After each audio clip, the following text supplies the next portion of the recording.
Bang, lu sepertinya kan menolak politik dinasti ya. Tapi lu mendukung AHY. Akhirnya kan bukan dinasti di situ kan. Gimana bukan dinasti? Jadi anak SBY. Tetapi kan yang kita sebut dinasti, kalau SBY masih berkuasa, terus SBY bilang kamu harus jadi wakil presiden, nah itu baru dinasti. Lah kan SBY sudah tidak berkuasa waktu AHY masuk. Lain dengan Pak Jokowi, masih dalam kekuasaan, power dia itu dipakai entah sekian persen untuk membackup anak-anaknya. Itu bedanya di situ. Untuk menantunya, ingat. Menantunya atau apa lagi itu. Kan itu. Oke. Tapi di situ juga ada Mas Ibas sebelumnya. Ya sama, tetapi itu pengaruh SBY nol waktu AHY muncul tuh. Kan nol. Mau bikin apa? Buktinya dia kalah AHY kan. Kalau betul-betul SBY kuat, ya ada pengaruh itu, tapi bukan pengaruh pada kekuasaan, pada jabatan dia. Lo dia udah mantan presiden. Dinasti itu disebut dinasti ketika masih berkuasa. iya feudnya itu, tuannya itu masih berkuasa. Itu namanya dinasti. Ya. Bang, ngomong-ngomong soal kehidupan pribadi lu baca buku seberapa sering sih tiap hari?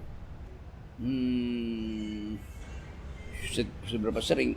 Atau Sekarang seberapa kalau gue banyak? nggak baca buku, Seberapa banyak buku yang lu baca? ya dulu sih gue udah baca buku, sekarang gue nggak perlu baca buku lagi kan.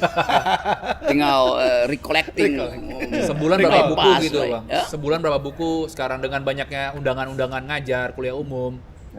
Banyak buku bagus sekarang kan yang bisa dibaca di Kindle dengan cepat gitu kan. Kalau gue pergi pasti gue mampir toko buku tuh ya paling ya mungkin sebulan gue masih baca 10-20 buku itu dengan cepat gitu.